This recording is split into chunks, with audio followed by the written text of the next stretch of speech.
мысу радости,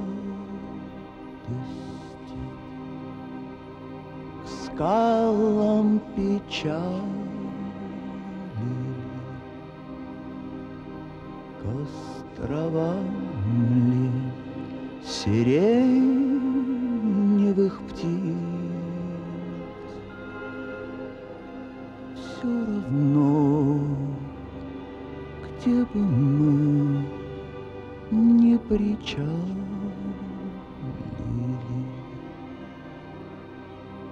не поднять нам с тобой ресниц.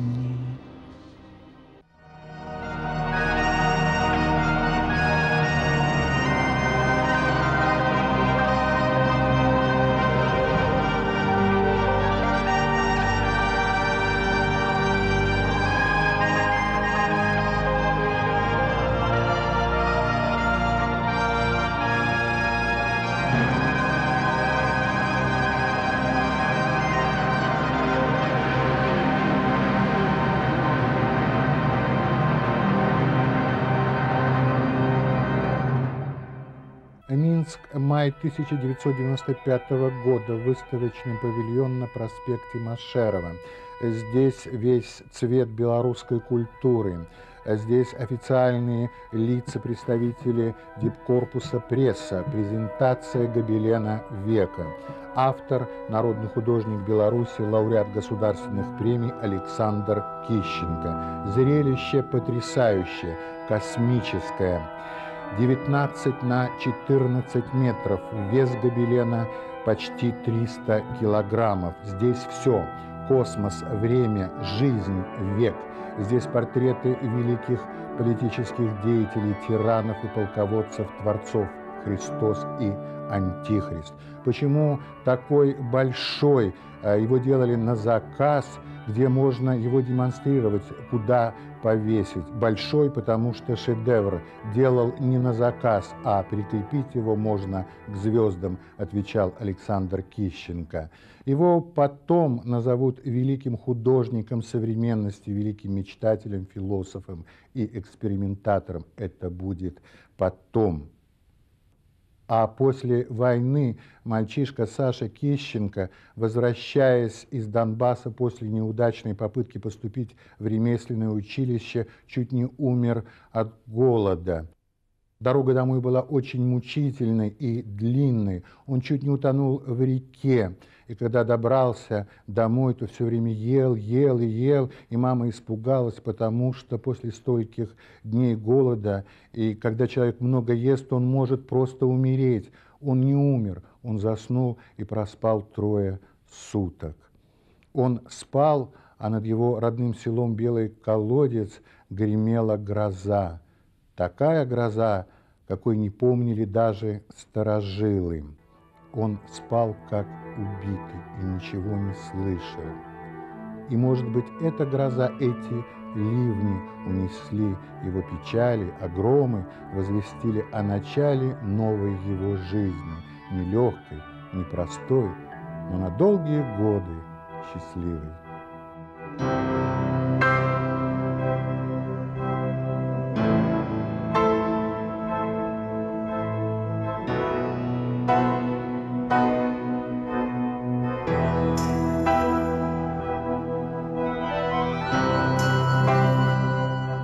Где сейчас музей Отечественной войны, там должен был быть музей истории и культуры Беларуси, и он и проектировался под это здание. И мы там делали как раз картоны на тему революции. И я помню вот эта бесконечность, как говорится, вариаций на одну и ту же тему или на один и тот же эпизод. Мне иногда приходилось говорить: слушай, ну давай-ка уже от импровизации переходить в конечном итоге и к реализации. Это довольно был вообще интересный процесс работы, и работа довольно интересная была, но потом политические ситуации поменяли это назначение музеев, и так наш почти 3-летний труд, как говорится, пошел. Вот. Мы картоны тогда свернули, я помню, Вот, ну, директор сказал, что это государственная ценность. Вот, и сдали в хранилище, а потом через лет 5 мы узнали, что их сожгли. Саша заканчивал это Львовский институт, и первые годы он работал на Украине. Вот. Но как-то у него вот, все не складывалось работать на Украине, хотя, казалось бы, это его близкое по духу, родина, все. И только вот как художник, он смог реализоваться это в Белоруссии. Он любил вообще ездить на этюды к себе на родину, на Дон. Привозил оттуда очень много впечатлений, много рисунков, этюдов, все это. И казалось бы, вообще такая просто удивительная вещь, что все этюды написанные прямо там, на Дону. И колорит, все это там, Донской. Вот. Начинает работать над гобеленом, вот, или писать картину, как-то все его эти воспоминания, там все это начинает трансформироваться, и получается совершенно новое произведение, уже связанное с белорусской землей. Вот это такой феномен трансформации, понимаете, вообще удивительный.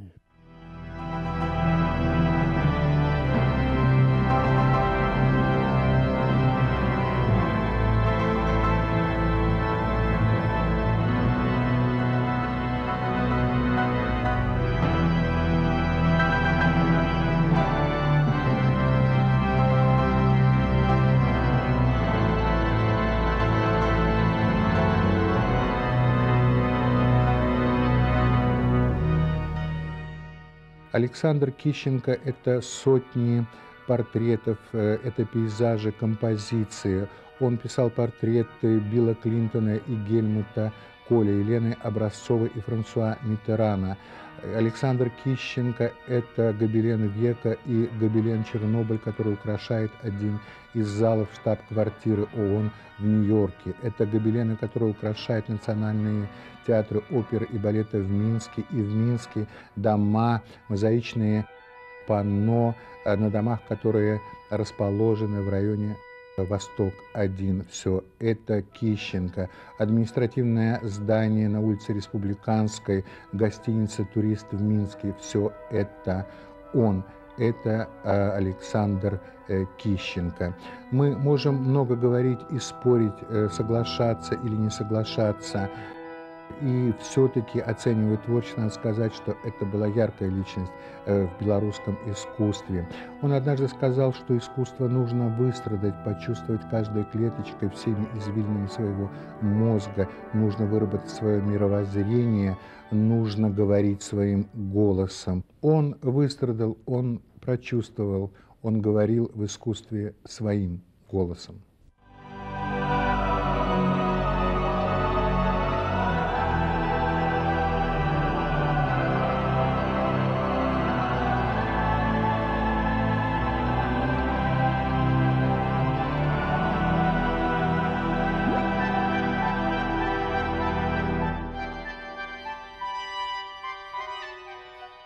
Он родился в 1933 году в селе Белый Колодец Богучаровского района Воронежской области. Его отец Максим Яковлевич Кищенко не вернулся с войны. Кстати, отца его звали не Михаил, а Максим. Его мать Фёкла Прокоповна была женщина характера твердого, казачка. Во время войны он и мать попали в немецкий концлагерь. И мальчишка обменивал свои рисунки на галеты у охранников. Их чуть не угнали в Германию, но на одном из полустанков Фёкла Прокоповна бежала вместе со своим сыном из эшелона. Помогли добрые люди, спаслась сама и спасла сына. В 1953 году он поступил в Государственный Львовский институт декоративно-прикладного искусства. Тогда там преподавали польские профессора.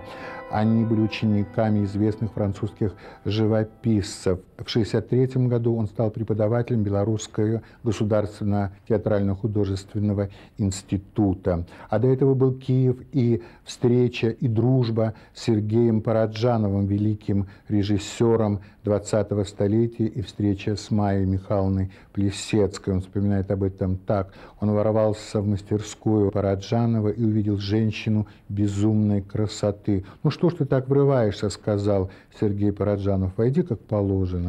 Он вернулся, закрыл за собой дверь, потом опять вошел в мастерскую, подошел к Майе Плесецкой, опустился на колени, снял туфельку и поцеловал ее ноги. Вот такая была встреча. Он явился основателем монументального искусства в Беларуси, этого никто не может отрицать. Его возносили до небес, его резко критиковали, награждали и забывали о нем, а он просто работал, творил, создавал. И в это время, трудное и тяжелое, легкое и радостное, всегда с ним был верный друг, его жена Нина и маленький сын Максим. Несколько слов о жене. Надо быть умной, и надо очень любить, чтобы осознавать свое место возле великого человека, осознавать, как он талантлив, охранять этот талант, а потом память о нем, и принимать его всякого, вздорного, талантливого, великого, простого, принимать таким, каким он был, таким, каким он есть, и при этом быть счастливой.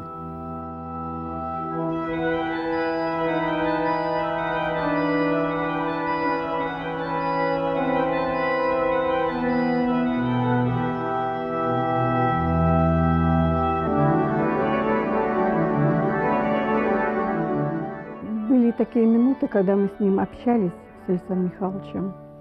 Он уже находился дома, практически врачи отказались от дальнейшего лечения, и мне не хотелось с ним расставаться, и поэтому последний месяц его жизни прошел дома. И он часто мне говорил о том, что очень обидно и не хочется на самом взлете, говорит Нина, когда я только понял, как писать, где и как положить каждый мазок, и мне нужно уходить. Когда его не стало, я случайно нашла записки. Он не только живописец, но и обращался очень часто к поэтическому слову, писал стихи, наброски, рассказы. И вдруг неожиданно я нашла на тумбочке один листочек. И на листочке он уже не мог писать карандашом, было угольком написано очень трогательная фраза: «Ты шагнешь в космическую даль с моим благословением, но одна, с той пучины небытия я буду молиться за тебя».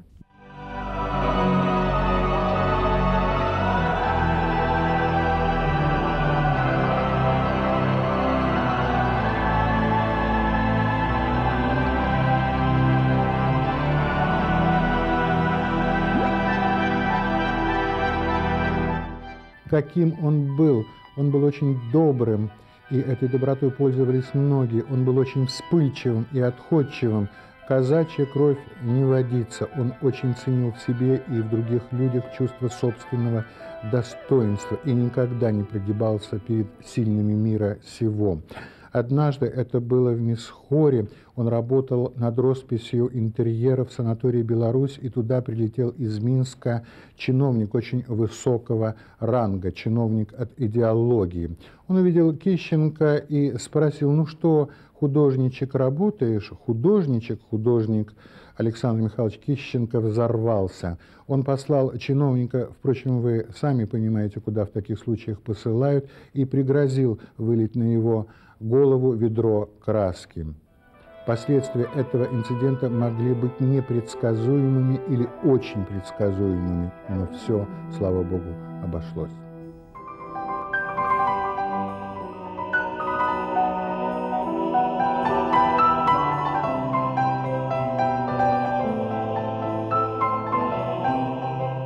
Это великий человек.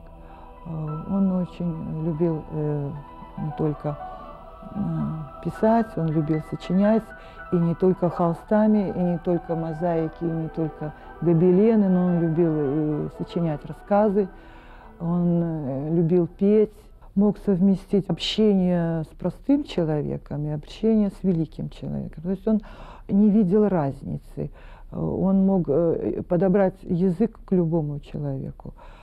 И вот у него, он любил очень писать с натуры, и когда приходили к нему разные люди, он очень внимательно сначала их изучал, беседовал, и только потом приступал к работе. Мы с Александром Михайловичем проработали, в общем-то, где-то 25 лет.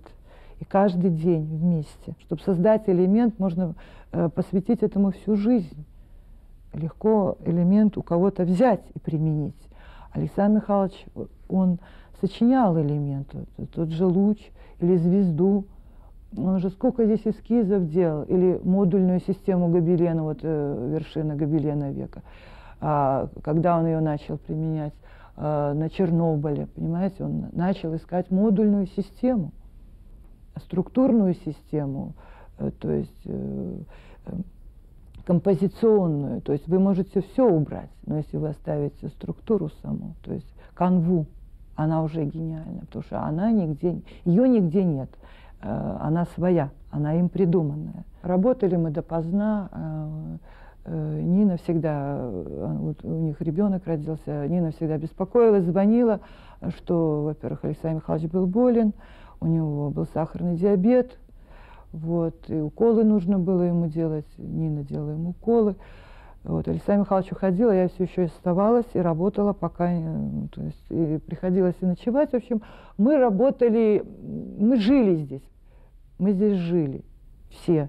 Вот и Александр Михайлович, и я, и Нина, мы здесь жили, это наш дом, это вот храм.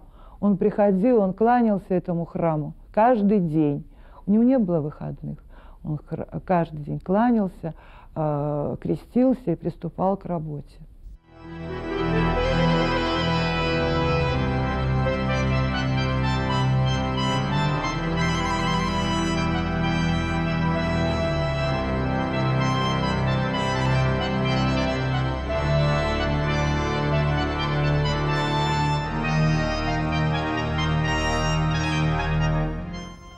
Он умер 11 ноября 1997 года, онкология. В его мастерской хранятся сотни его работ, их почти никто не видит. Здесь же хранится и гобелен века, занесенный в Книгу рекордов Гиннесса. Гобелен века, который является достоянием нашей страны. Осыпается смальта с мозаичного панно на фасаде гостиницы «Турист». Время безжалостно к высокому и земному. Равнодушны и безжалостны бывают и люди, и к высокому, и к земному тоже. Но хочется верить, что придут другие времена, и в музее Александра Кищенко засверкают на его полотнах краски, и польется с них поток тепла и любви. И люди, которые придут в этот музей, поймут все, его мысли, его чувства, поклонятся его страданиям и мукам, и поймут его мудрость, удивятся его страсти. Так хочется верить в это. И хочется верить в то, что гобелен века найдет себе дом и засверкает по-новому, засияет в высоте, он будет парить над нами, как знак, как символ 20-го столетия. Так хочется верить в это.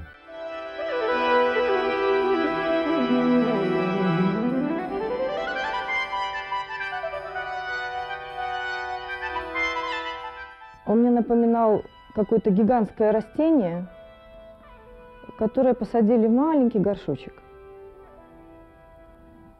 Несмотря на то, что это человек, который знал успех, у него были, насколько я помню, насколько осведомлена, прекрасные контакты в свое время, и его работы находятся в очень престижных местах, тем не менее, вот на эмоциональном уровне оставалось все время вот это ощущение, потому что он был не здешний. Его масштаб плохо соразмерялся с тем, что витает в нашем воздухе. И тем интереснее он был для общения. И не сказать, чтобы это общение было простым. Он он многого требовал. И вот когда возникла идея, скажем, написать мой портрет, разумеется, я согласилась, не раздумывая. Это было просто продолжением общения, хотя я думаю, что меня он воспринимал, наверное, по-разному. С одной стороны, он мне говорил: понимаешь, ты молодая, ты другая планета. Вот уйду я, кто обо мне расскажет? И он не скрывал, что, говорит, понимаешь, ты мост в будущее. И я понимала всю ответственность происходящего и впитывала все, что он говорит. Он мне рассказывал все о том, что он думает по поводу каких-то работ, по поводу какого-то процесса даже творческого. А с другой стороны, он воспринимал меня, наверное, как художник, который, например, может одинаково изумиться виду красивой тыквы на грядке, например. Он мог мне сказать: слушай, давай твой портрет напишем. Такая у тебя башка интересная, давай напишем твой портрет. Вот он сидел передо мной в женской кофте какой-то нелепой, как-то застегнута не на ту пуговицу. Такая крупная вязкая кофта женская у него была. И сидел и пожирал меня глазами. Мы практически не общались. Он смотрел на холст, на меня, на холст, на меня. Я уходила от него просто как выжатый лимон. Вот, допустим, час или полтора мы работаем.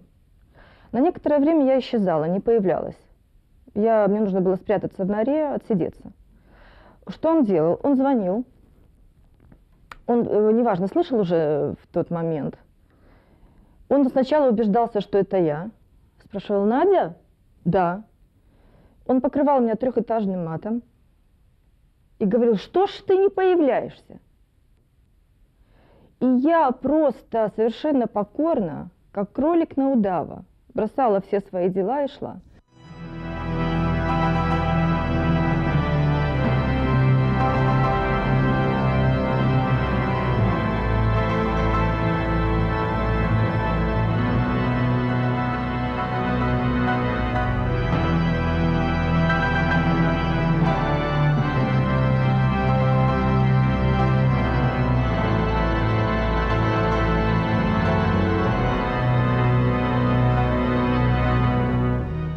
Его жизнь как кинороман, где сменяются черно-белые кадры ярким цветом. Его жизнь удивительная, когда слышишь воспоминания его друзей, его жены, читаешь его записи, то все становится зримым, реальным. И из далекого прошлого всплывает образ спящего мальчишки, измученного, обессилевшего, но счастливого, потому что он дома, потому что рядом мама, что снится ему. Лошадь и маленький жеребенок, играющий в волнах Дона, кусок черного хлеба, несчастье в лишнем куске хлеба, если он есть. Или тот мальчишка из Гитлер-Югенда, из последней войны. Мальчишка попал под колеса автомобиля, и когда понял, что умирает, попросил разрешения проститься с русскими мальчишками. Дети, они ведь всегда и везде дети. А может быть, ему снится Вселенная, космос, звезды, лики святых. Все может быть. Все может быть. Он спит и не слышит, что над его родным селом Белый Колодец, над всем Богучаром гремит гроза. И эти ливни, эти дожди, вода унесет все ненужное, все наносное. И завтра наступит новое утро новой жизни, где другие встречи, другие чувства, эмоции, где все будет другое, другая жизнь. И в этой жизни будут запахи краски, будут сверкание смальты и мягкость гобелена. Все это будет, и будет он, мальчишка из села Белый Колодец, Сашка Кищенко. Волны плывут по морям, как ладьи, ветер рвется к небесам. О Боже, ты меня туда унеси, как хорошо должно быть там. И солнце там живет, и облака живут, ангелы вечную песню поют, секреты откроются там бытия. О Боже, унеси меня туда.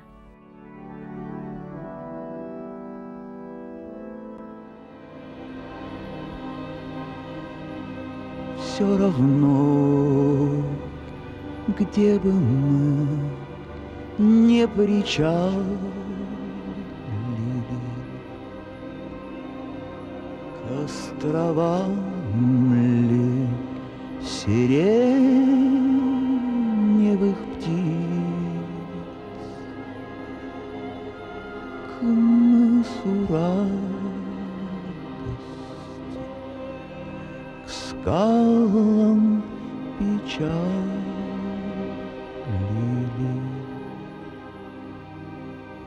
Не поднять нам усталость